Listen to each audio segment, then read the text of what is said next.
Good morning friends. आज सीखेंगे गुणन की तीसरी विधि जो है ऊर्ध्व तिर्यक भ्याम विधि द्वारा गुणा करना। तो दोस्तों देखते हैं सबसे पहले सूत्र जो है ऊर्ध्व तिर्यक भ्याम उसके द्वारा गुणा कैसे किया जाता है, उसके लिए क्या चीज है जो ध्यान रखी जाती है। तो सबसे पहली बात है, आपके सामने जो भी क्वेश्चन होगा उसमें जो गुण्य और गुणक मतलब जिन दो संख्याओं का गुणा किया जाएगा उन दोनों संख्याओं में अंकों की संख्या समान होनी चाहिए, मतलब नंबर ऑफ डिजिट सेम होना चाहिए, तब सूत्र ऊर्ध्व तिर्यक भ्याम काम करेगा। यदि अलग अलग संख्या है, अंकों की संख्या अलग अलग है, तो आप जिस संख्या में कम अंक है उसके आगे की तरफ जीरो लगाकर अंकों की संख्या सबसे पहले क्या करेंगे, बराबर करेंगे। उसके बाद सूत्र ऊर्ध्व तिर्यक भ्याम लगाएंगे। तो वन बाय वन एक एग्जांपल द्वारा देखते हैं। सबसे पहले सूत्र ऊर्ध्व तिर्यक भ्याम विधि द्वारा कौन सा गुणा करेंगे, 47 गुणा 28। तो जब भी आपको सूत्र ऊर्ध्व तिर्यक भ्याम काम में लेना है तो इसको फर्स्ट स्टेप में क्या करना है, जो आपका गुण्य है उसको और जो आपका गुणक है उसको, उन दोनों में देखना है कि अंकों की संख्या सेम है या नहीं है। तो देखा इसमें भी दो अंक है, इसमें भी दो अंक है, तो सोचने की जरूरत ही नहीं है, आपका सूत्र ऊर्ध्व तिर्यक भ्याम काम करेगा। अब स्टेप फर्स्ट में क्या करना है, आपको गुण्य को ऊपर लिखना है और गुणक को नीचे लिखना है, इन दोनों का गुणन ज्ञात करना है। स्टेप सेकंड के अंदर क्या करना है, आपको समूह की संख्या ज्ञात करनी है। समूह की संख्या ज्ञात करने के लिए समूह का निर्धारण करेंगे। समूह का निर्धारण करने के लिए एक सूत्र होता है, उसकी सहायता से करेंगे। 2n-1 यह किसी भी संख्या में जिन संख्याओं का गुणा होगा उसमें बनने वाले समूह की संख्या को निरूपित करेगा। 2n-1 जहां ये जो n है वो है दी गई संख्या में अंकों की संख्या। तो आपके पास 47 28 गुण्य हो चाहे गुणक हो, अंकों की संख्या हमेशा सेम रहेगी, इसलिए n का मान यहां पे कितना हो गया, 2 हो गया। तो बनने वाले समूह कितने आ जाएंगे, 2 गुणा 2 - 1 बराबर कितना हो गया, 2 दूना 4। 4 में से 1 घटाएंगे तो कितना हो जाएगा, 3 हो जाएगा। मतलब इसके जब आप समूह बनाएंगे तो कितने समूह बनेंगे, 3। तो स्टेप थर्ड के अंदर लिखेंगे, इधर से स्टार्ट करेंगे समूह बनाना। प्रथम समूह, द्वितीय और तृतीय, हमेशा इकाई की तरफ से समूह बनाएंगे, जितने भी बनेंगे, पहला दूसरा तीसरा चौथा पांचवा। अब इसमें तो क्या है, 3 बन रहे हैं, इसलिए 3 समूह बना दिए। अब क्या करना है, आपको प्रथम समूह में कौन सी संख्या लिखनी है, तो दोनों में जो इकाई के अंक आ रहे हैं, ऊपर 7 है और नीचे 8 है, इन दोनों को लिखेंगे प्रथम समूह में। तो 7 और यहां पे लिख दिया 8। इसके बाद द्वितीय समूह में इकाई का अंक भी लिखेंगे, दहाई का अंक भी लिखेंगे, दोनों को एक साथ लिखेंगे। तो ये इकाई का अंक, ये दहाई का अंक, तो ऊपर लिख दिया 47। इसी तरह से नीचे लिखेंगे 28। यह आपका दूसरा समूह बन गया। अब तीसरे समूह में देखो, इकाई के अंक का समूह है, यहां पे निर्धारित कर दिया, इकाई और दहाई का बीच में निर्धारित कर दिया।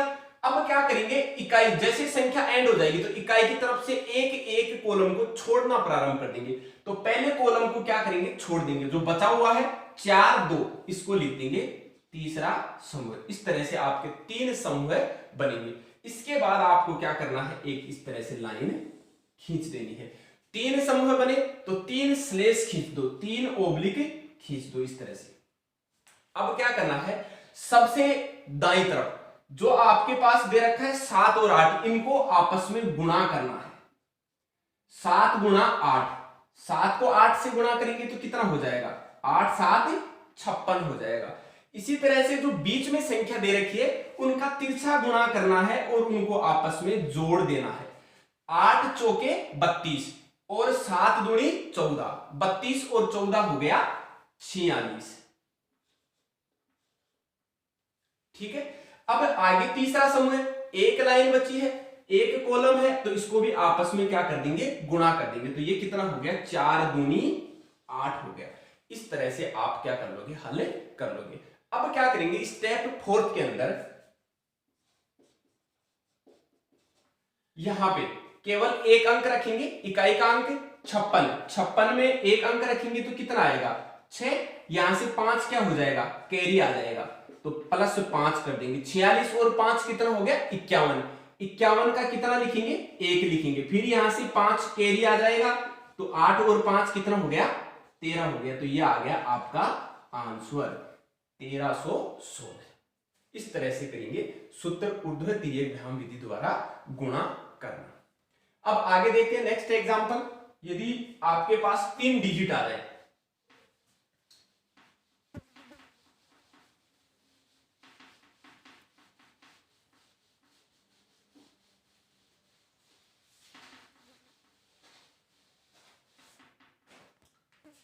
क्या एग्जांपल है, 235 को गुणा करना है 152 से।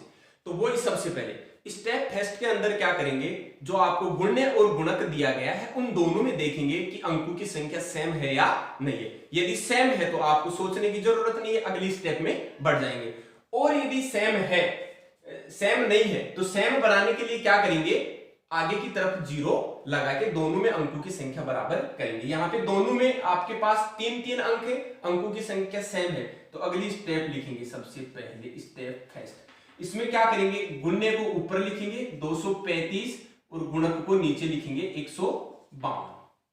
ठीक है, इसके बाद दूसरा समूह बनाएंगे स्टेप सेकंड। स्टेप सेकंड के अंदर क्या करते हैं, समूह का निर्धारण करते हैं। समूह का निर्धारण करने के लिए क्या करेंगे,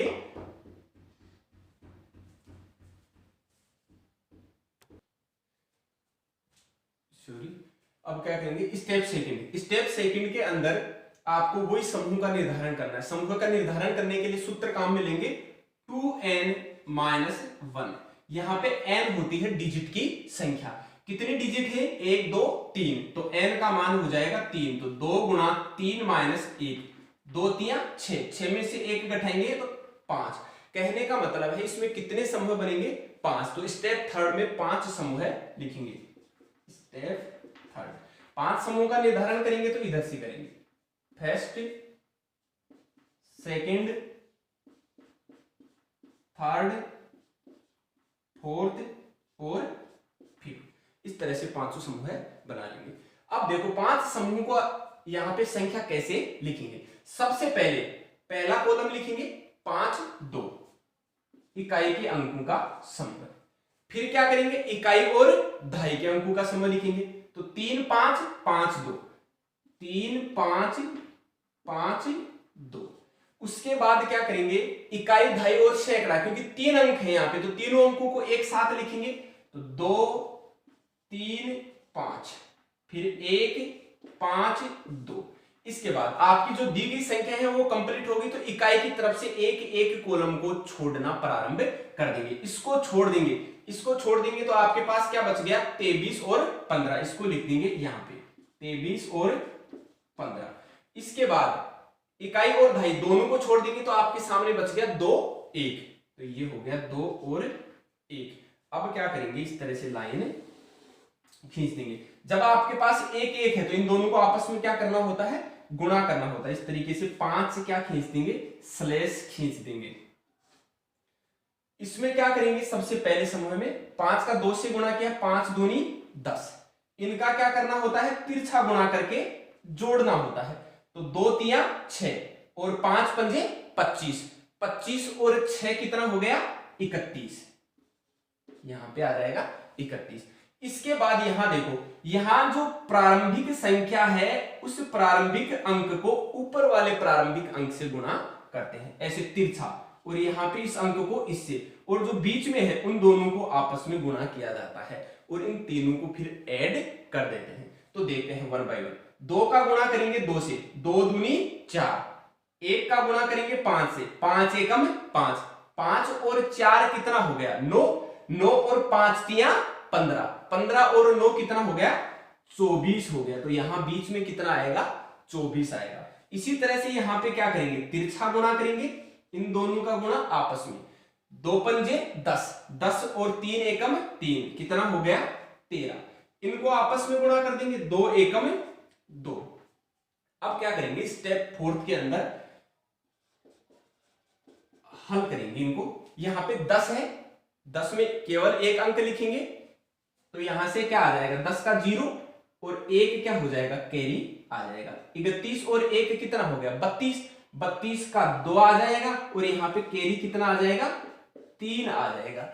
24 और 3 कितना हो गया 27, 27 का कितना आ जाएगा 7 और 2 क्या हो जाएगा कैरी आ जाएगा। 13 और 2 कितना हो गया 15, 15 का कितना आ जाएगा 5 और यहां से 1 क्या हो जाएगा कैरी आ जाएगा। इस तरह से 2 और 1 कितना हो गया 3, तो 35,720 ये क्या हो गया आपका आंसर हो गया। तो इस तरह से सूत्र ऊर्ध्व तिर्यक भ्राम विधि द्वारा गुणा किया जाता है। अब दोस्तों एक और एग्जांपल है आपके सामने, थोड़ा सा मैं आपको बता देता हूं इसके बारे में भी, इसमें क्या फर्क है। 152 को गुणा करना है 26 से। मैंने क्या कहा, जिन दो संख्याओं को गुणा करना है सबसे पहले उन दोनों संख्याओं में अंकों की संख्या ज्ञात करनी होती है। इसमें कितने अंक हैं 2 और इसमें कितने अंक हैं 3, दोनों में अंक अलग अलग हैं। इसका मतलब अभी ऊर्ध्व तिर्यक भ्राम सूत्र नहीं लगा सकते। इसके लिए सबसे पहले क्या करना पड़ेगा, गुणने और गुणक में अंकों की संख्या समान बनानी पड़ेगी।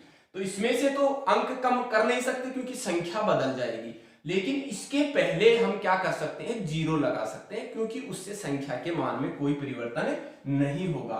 तो स्टेप फर्स्ट के अंदर क्या हो जाएगा 152 इंटू 0 26। तो अब देखो दोस्तों 3 अंक हो गए, यहां पे भी 3 अंक हो गए, दोनों में समान है, इसलिए यहां पे सूत्र ऊर्ध्व तिर्यक भ्राम विधि लग जाएगी। इसमें क्या करेंगे, दूसरी स्टेप में ऊपर नीचे लिखेंगे, इसके बाद समूह का निर्धारण करेंगे। निर्धारण करने के लिए ये सूत्र है यूनिवर्सल, इसकी सहायता से देख लेंगे कि कितने समूह बनेंगे। इधर से प्रथम द्वितीय तृतीय करके जितने भी समूह बनेंगे उन सबको एक एक रो में व्यवस्थित कर देंगे और इधर से क्या करेंगे, फिर इकाई के अंकों का समूह, फिर इकाई और दहाई के अंकों का समूह, फिर इकाई दहाई और सैकड़े के अंकों का समूह। एक बार पूरी संख्या आ गई, अब क्या करेंगे, यहां से इकाई के अंकों को हटा देंगे, इन दोनों अंकों का समूह लिखेंगे चौथे समूह में, फिर यहां से इकाई और दहाई दोनों को हटा देंगे, पांचवें में लिखेंगे लास्ट 2 और 1। इस तरह से आपका समूह बनाएंगे, इनको आपस में गुणा करेंगे, इनको तिरछा गुणा किया जाता है, इन दोनों संख्याओं को बाहर वाली को तिरछा गुणा किया जाता है, बीच वाली को सीधा गुणा किया जाता है और सबको ऐड कर दिया जाता है। इसी तरीके से इन दोनों को तिरछा गुणा करके ऐड कर देंगे, इन सबको इस तरह से हल कर लेंगे, आपके सामने आ जाएगा सूत्र ऊर्ध्व तिर्यक भ्राम विधि द्वारा गुणा करना। थैंक्स दोस्तों, सूत्र ऊर्ध्व तिर्यक भ्राम विधि इस तरह से काम आती है।